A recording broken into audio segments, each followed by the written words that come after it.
السلام علیکم میں یوٹیوب فیملی، کیسے ہیں آپ سب؟ امید ہے کہ آپ سب خیریت سے ہوں گے۔ آج آپ کے ساتھ ایک اسلامی واقعہ شیئر کرنے لگا ہوں۔ سلطان محمود غزنوی کے پاس کوئی شخص کھکھڑی لے کر حاضر ہوا۔ سلطان نے کھکھڑی قبول فرمائی اور پیش کرنے والے کو انعام دیا۔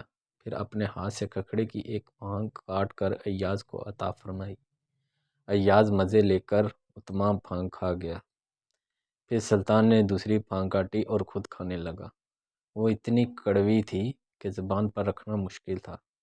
سلطان نے حیرت سے ایاز کی طرف دیکھا اور فرمایا، ایاز اتنی کڑوی تو کیسے کھا گیا کہ تیرے چہرے پر ناگواری کے ذرہ بر اثرات نمودار نہ ہوئے؟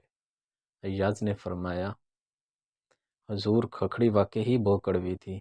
منہ میں ڈالی تو عقل نے کہا کہ تھوک دے، مگر دل نے کہا ایاز خبردار، یہ وہی ہاتھ ہے جن سے روزانہ میٹھی اشیاء کھاتا ہے۔ اگر ایک دن کڑوی چیز مل گئی تو کیا تھوک دے گا؟ اسی لیے کھا گیا۔